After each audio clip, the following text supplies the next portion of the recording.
Chapter 48. I made my way down the steps. When I came into the tavern room, I received a further shock. The tables had been smashed, benches were split, the serving counter was overturned, the tankards in which the ale and wine were served lay tumbled about. Many were broken. Midst the ruins sat Widow Daventry. She was slumped and weeping. Her linen cap lay on the floor. Her hair, undone, hung down over her broad back. Her smock was torn. Afraid to make my presence known, I stood motionless on the threshold of the room, trying to grasp what had happened. I must have made a sound, for the woman startled and shifted her bulk around. She saw me and quickly turned away, but it was enough for me to see the bruises on her face, her red-rimmed eyes, her hollow mouth from which trickled a spike of blood. She gulped for air, and her crying ceased. When I went and stood beside her, she lifted her head, looked at me, and raised a hand once, twice, as if to pump up words. None came. It was as if she had been emptied of all life. "Good widow," I stammered, "what happened here?"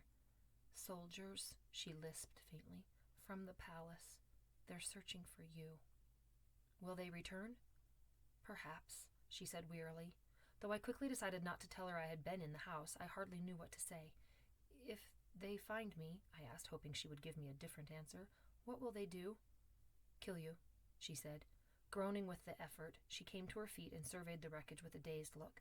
When she spied her cap upon the floor, she picked it up and poked her fingers through its rents. "Do you know why?" I said. Disgusted, she tossed the cap away. "Best ask Bear." "Bear's been taken," I said. She swung around. "By whom?" "The soldiers." "When?" Diminished as she already was, my news reduced her even more. Clumsily, she righted a bench and sat down heavily. Her own weight seemed too much for her. "Tell me what happened." I told her. She listened intently, muttering sacred prayers along with profanities below her breath. When I'd done, she said, "May Jesus protect him," and made the sign of the cross. Then her shaking fingers sought her rosary beads.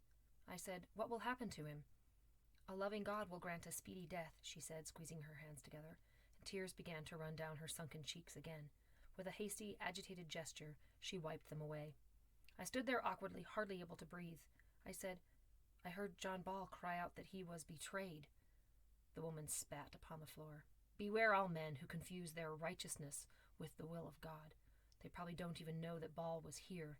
It's you they want. I warned Bear." She went back to gazing about the wreckage as if still unable to believe what she saw. "Widow," I said, "what should I do?"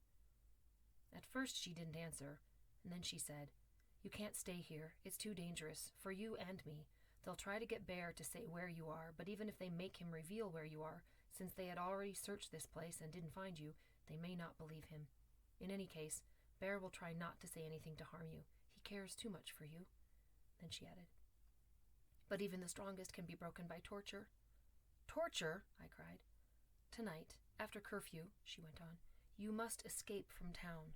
In the meanwhile, don't even come into this room. Stay upstairs. Did Bear show you where to hide?" I nodded. "Go on, then. That's where you need to be."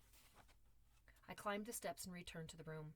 After slipping inside the tiny hiding space, I closed myself in, welcoming the darkness as the only safe companion to my despair. So much bad had happened, and all because of me.